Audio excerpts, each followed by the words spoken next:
যশোরে পারিবারিক কলহের জেরে শাশুড়িকে নৃশংসভাবে হত্যা করে মরদেহ বস্তাভর্তি করার অভিযোগ পুত্রবধূ মরিয়ম বেগমকে আটক করেছে জেলা গোয়েন্দা পুলিশ ডিবি। নিহত নারীর নাম সকিনা। পুলিশ হত্যাকাণ্ডে ব্যবহৃত রক্তমাখা চাপাতিটি উদ্ধার করেছে। আজ বুধবার 22 এপ্রিল দুপুর 1টায় এক সংবাদ সম্মেলনে অতিরিক্ত পুলিশ সুপার আবুল বাশার ঘটনার বিস্তারিত তুলে ধরেন।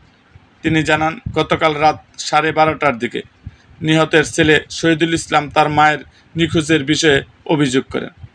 অভিযোগ পাওয়ার কিছুক্ষণের মধ্যেই নিজ বাসার সামনে একটি পরিত্যক্ত বস্তার ভেতর সকিনার মরদেহ দেখতে পেয়ে পুলিশে খবর দেয় পরিবার। তাৎক্ষণিকভাবে জেলা গোয়েন্দা শাখা ও কোতোয়ালি থানা পুলিশ ঘটনাস্থলে পৌঁছে মরদেহ উদ্ধার করে এবং আলামত সংগ্রহ শুরু করে।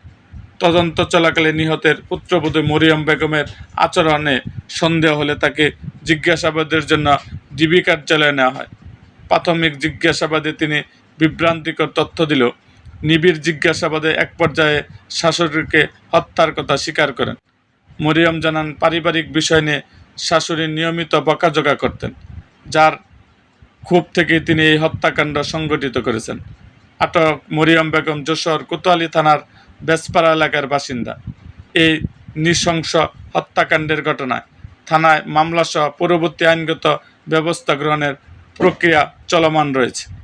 এরকম আরও ভিডিও পেতে এবং রাজনৈতিক অঙ্গনের নানা ঘটনা ও ইতিহাস জানতে আমাদের মুক্তাগাছার ইতিহাস মিডিয়া ইউটিউব চ্যানেলটিকে সাবস্ক্রাইব করুন এবং পাশে থাকা বেল আইকনটি বাজিয়ে দিন।